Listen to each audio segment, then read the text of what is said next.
Hey guys, Andre here with a quick news update about the Nintendo Switch, because the guys over at Image and Form Games, specifically Julius and Brian, put out a video this morning where they give 5 cool facts, or more specifically, answer 5 questions about the Nintendo Switch.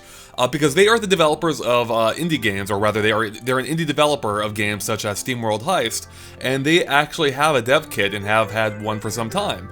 So let's go and dive into some of the things they disclosed, but of course I recommend checking out the full video to hear their comments in their entirety. So the first question they answered was, is the Switch powerful enough? To which they replied, yes, it is capable enough, for them at least, and it's good enough for their games. They elaborated that they're not running into any problems and that the graphics are great, and they hope people will think so too.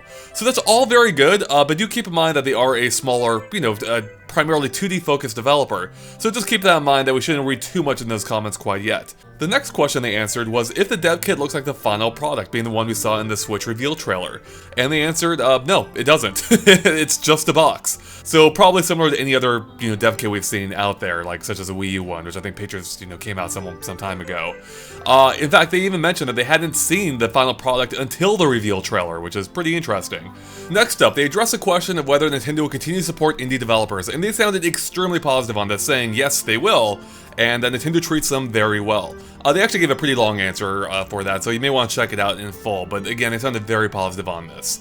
And speaking of being treated well, the next question they address is if development for the Switch is easy, and they mentioned they haven't foreseen any problems yet, or rather don't foresee any problems, and it's been smooth sailing, and as part of that, to tie into my segue there, Nintendo's been very quick to respond to them with answers to their questions. So it sounds like Nintendo really has smoothed out some of the development issues I've heard about over the years with their past systems for the Switch, which is great. That is what you want. Finally, the one you've been all waiting for is that they answer the question, sort of, if there are any additional features that haven't been revealed yet, like touchscreen or motion controls for the Switch. Now, keep in mind that they are under NDA, they specify that at the start, so the way they answer this question is very, very vague. But at the same time, it sounds like they might be hinting at something, but again, I don't want to put words in their mouth, so you probably want to check out the full video for the full context of their comments. But in response to this question, they said that, and again, remember, this question mentioned touchscreen or motion controls.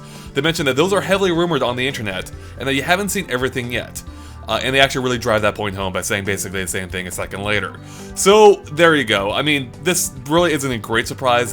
We've heard a lot of rumors about the system having touchscreen and motion controls, and it sounds like that's really all but confirmed at this point. But again, they didn't confirm it, but they did hint at it, seemingly.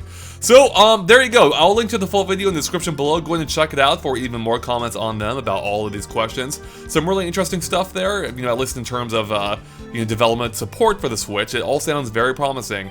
And really, at this point, I just can't wait. Like, let's see more about the Switch. January 12th can't come soon enough, but it really is only a little over a month away, so that is really exciting. Alright guys, thanks for watching. Of course, stay tuned to Game Explain for more on the Nintendo Switch and other things gaming as well. Catch you later. Bye.